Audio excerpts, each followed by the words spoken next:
अस्सलामुअलैकुम viewers, welcome to all of you on my YouTube channel Crick Chat. मैं उम्मीद करता हूँ आप सब खैरियत से होंगे। व्यूवर्स, आज की वीडियो में हम बात करेंगे कि इंडिया ने बांग्लादेश के अगेंस्ट जो T20 मैचेस खेलने हैं उसके लिए अपने स्क्वाड को अनाउंस कर दिया है। तो इंडिया ने क्या क्या जो प्लेयर्स हैं वो सिलेक्ट किए हैं, किन लड़कों को रेस्ट दिया है, किन को ड्रॉप किया गया है और कौन से ऐसे प्लेयर हैं जो डेब्यू करने जा रहे हैं इस T20 सीरीज़ में। इन सारी चीज़ों पर आज की हमारी डिस्कशन रहेगी और मेरे साथ है आमिर। सबसे पहले मैं आमिर से कहूँगा कि वो आपके साथ जो है इंडिया ने जो T20 के लिए स्क्वाड अनाउंस किया वो शेयर कर दें, फिर हम आगे अपनी फर्दर डिस्कशन करेंगे। इंडिया का T20 स्क्वाड जो उन्होंने बांग्लादेश के खिलाफ अनाउंस किया है उसमें कैप्टन है सूर्या कुमार यादव, रिंकू सिंह हैं, हार्दिक पांडे हैं, रियान पराग हैं, नीतीश रेड्डी हैं, शिवम दुबे हैं, वाशिंगटन सुंदर हैं, अभिषेक शर्मा हैं। इस तरह संजू सैमसन है, जितेश शर्मा है, ये 2 विकेट कीपर हैं। रवि बिश्नोई हैं, बॉलिंग में वरुण चक्रवर्ती हैं, अर्शदीप सिंह हैं, हर्षित राणा है और मयंक यादव हैं। अच्छा, एक बात तो जो आपको देखनी होगी इसमें कि इंडिया की बेंच स्ट्रेंथ रिफ्लेक्ट करती है ये स्क्वाड जो है, ऐसा ही है कि कितनी डेप्थ है उनके पास, यानी कि अपने प्लेयर्स के साथ। कि आप देखें बहुत सारे लड़के जो T20 वर्ल्ड कप में हिस्सा थे टीम का, अब वो टीम के साथ नहीं है। अच्छा, 2 तो ये है कि रोहित शर्मा, विराट कोहली, उन्होंने तो चले रिटायरमेंट ले ली, ही है। लेकिन उसके अलावा काफ़ी प्लेयर्स हैं जो उसका हिस्सा थे और वर्ल्ड कप में थे लेकिन अब नहीं है। जैसे अक्षर पटेल थे, ऐसे ही है। जसप्रीत बुमराह थे, ऐसे ही है। सिराज थे, ठीक है। इसी तरीके से शुभमन गिल थे, हाँ जी, इसी तरह शुभमन गिल थे, वो ऋषभ पंत थे, ऐसे ही है। तो मतलब यानी कि काफ़ी कुलदीप यादव थे, ऐसे ही है। तो इतने ज़्यादा लड़के जो हैं वो, और इवन रविंद्र जडेजा थे, रविंद्र जडेजा ने तो अब रिटायरमेंट का ऐलान कर दिया। तो कहने की बात ये 6 to 7 प्लेयर्स जो हैं वो उन्होंने उनको जो है नहीं उसमें कंसिडर किया या सेलेक्ट नहीं किया, सिर्फ इसलिए कि शायद आगे टेस्ट सीरीज भी आने वाली है। तो आपको क्या लगता है कि यानी कि इसमें क्या रीज़न है पर्टिकुलर के, मतलब यानी कि टेस्ट आने वाला है आगे न्यूजीलैंड के अगेंस्ट जो खेलने उन्होंने, या कोई और रीज़न है इंडिया ज़रा अपनी बेंच स्ट्रेंथ मज़ीद बढ़ाना चाहता है? देखिए, बेंच स्ट्रेंथ तो इंडिया के पास ऑलरेडी है, बढ़ाने की तो ज़रूरत ही नहीं। पहले ही बैक पे इतने प्लेयर पड़े हुए हैं और ये स्काउट उसकी गवाही देता है, ठीक है। बॉलिंग और बैटिंग दोनों में उनके पास बॉलिंग स्ट्रेंथ भी बहुत है और बैटिंग स्ट्रेंथ भी उनके पास बहुत है।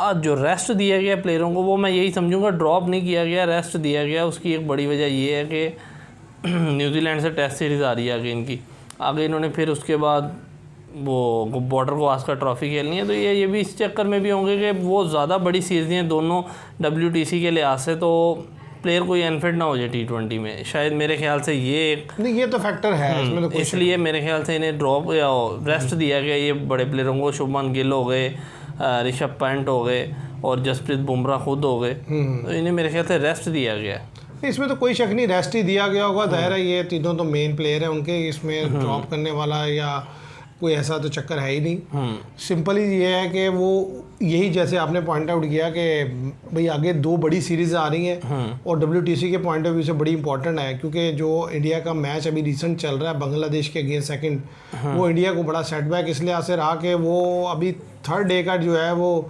मैच जो है अभी तक शुरू नहीं हो सका। ऐसा ही है। तो ज़्यादा चांस है कि मैच अब ड्रॉ है, तो ड्रॉ मैच का मतलब ये है कि इंडिया के काफ़ी पॉइंट जो है इस टेस्ट मैच से चले जाएंगे। ऐसा ही है।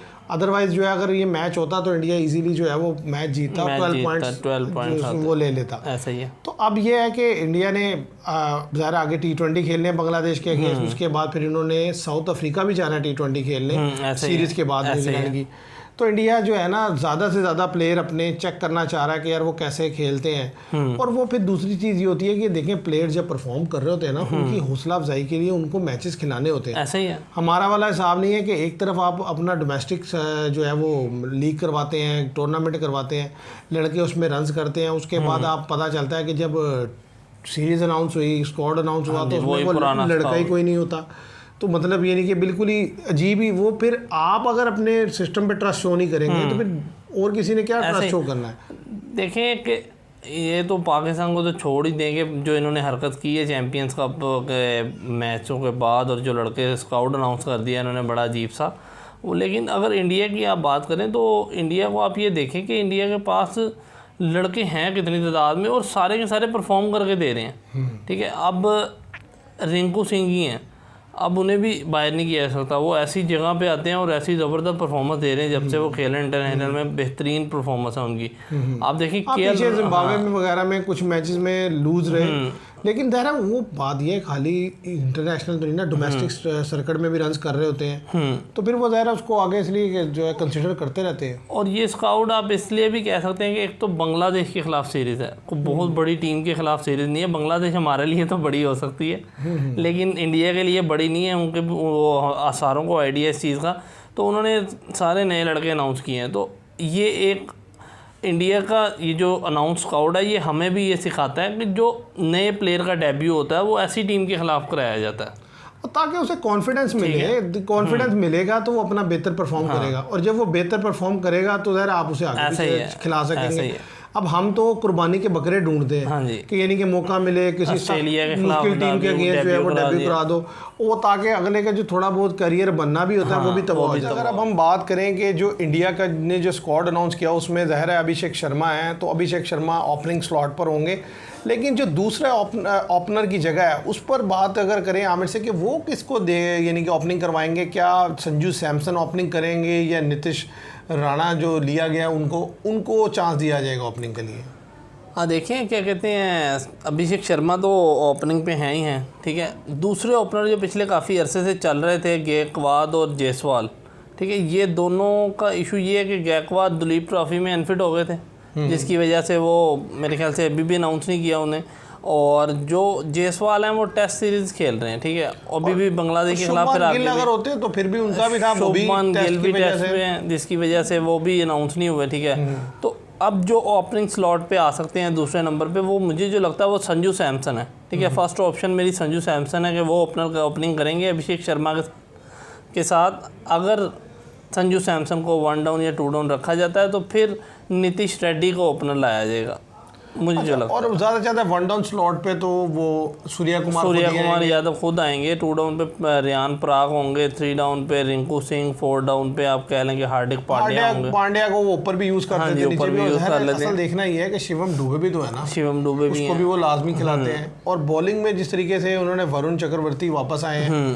तो वो ये कि उन्होंने आईपीएल का सीजन अच्छा खेला है, डोमेस्टिक सीजन अच्छा खेला है, ऐसा ही है। और रवि बिश्नोई तो इस वक्त मैं समझता हूँ T20 के लिए उनके स्पेशलिस्ट हैं, वो जब भी खिलाते हैं उन्हें वो अच्छा परफॉर्म करते हैं। लेकिन एक लड़का जिसको इस दफ़ा इंडिया ने स्क्वाड में शामिल किया है, जिसके ऊपर बड़ी जो है डिस्कशन है, वो है मयंक यादव। तो इसके सिलेक्शन को कैसे देखते हैं, क्योंकि इंडिया में मैंने तो आज तक नहीं देखा कोई 150 प्लस का बॉलर।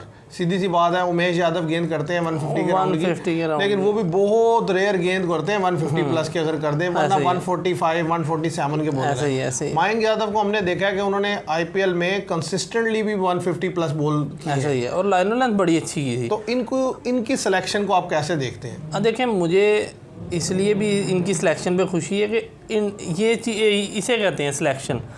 जो हमारे यहाँ होती है वो सिलेक्शन नहीं होती, वो तो मतलब आप किसी प्लेयर पे ना बर्डन डाल देते हैं एक्स्ट्रा। अब इन्होंने सेलेक्ट किया ना, आप देखें बांग्लादेश के खिलाफ उन्होंने अपना नया लड़का सेलेक्ट किया, ठीक है, किसी हल्की टीम के खिलाफ अपने मुल्क में लड़के का डेब्यू कराया जाता है। वालो लड़के में थोड़ी एनर्जी है, लड़का बेहतर परफॉर्म करे, और छोटी टीम के खिलाफ बेहतर परफॉर्म करते हैं लड़के जब नए डेब्यू करते हैं। आपकी इंडिया का प्लेयर अब डेब्यू करेगा बांग्लादेश के खिलाफ तो वो डेफिनेटली को बेहतर परफॉर्मेंस ही देगा, और इतनी 150 प्लस का बॉलर है, और जितनी बेहतर लाइन है जो हमने आईपीएल में देखा इनका, 150 प्लस के बॉलर की लाइन बड़ा मायने रखती है। अगर लाइन ना हो तो स्कोर बड़ा पड़ता है उन्हें, लेकिन लाइन अच्छी है तो मुझे लगता है कि बांग्लादेश के खिलाफ ये बेहतर परफॉर्मेंस देंगे और अच्छा ये क्लिक करेंगे मेरे ख्याल से बांग्लादेश के खिलाफ। और बड़ा क्रूशियल मोमेंट पे उन्होंने जो है उन्हें डेब्यू करवा रहे हैं, क्योंकि आप देखें ना कि अभी तो T20 है, अभी आगे जा रहे हैं, इन्होंने अफ्रीका T20 खेलने जाने हैं, और फिर जो 2026 में जो वर्ल्ड कप आने वाला है T20 का, वो भी इंडिया में होने वाला है, तो वो उससे पहले जो है उसको ग्रूम कर रहे हैं। ऐसा ही है। तो असल चीज़ होती है कि प्लेयर को आप डेब्यू करवाते हैं, देखते हैं कि यार अगर उसके अंदर कोई वीकनेसेस हैं, कोई प्रॉब्लम्स हैं, तो आप उस पर काम करते हैं। ऐसा ही है। तो उस लिहाज से मेरा ख्याल है बड़ा अच्छा सिलेक्शन हुआ है मयंक यादव का। अब देखते हैं कि वो किस तरीके से डिलीवर करते हैं।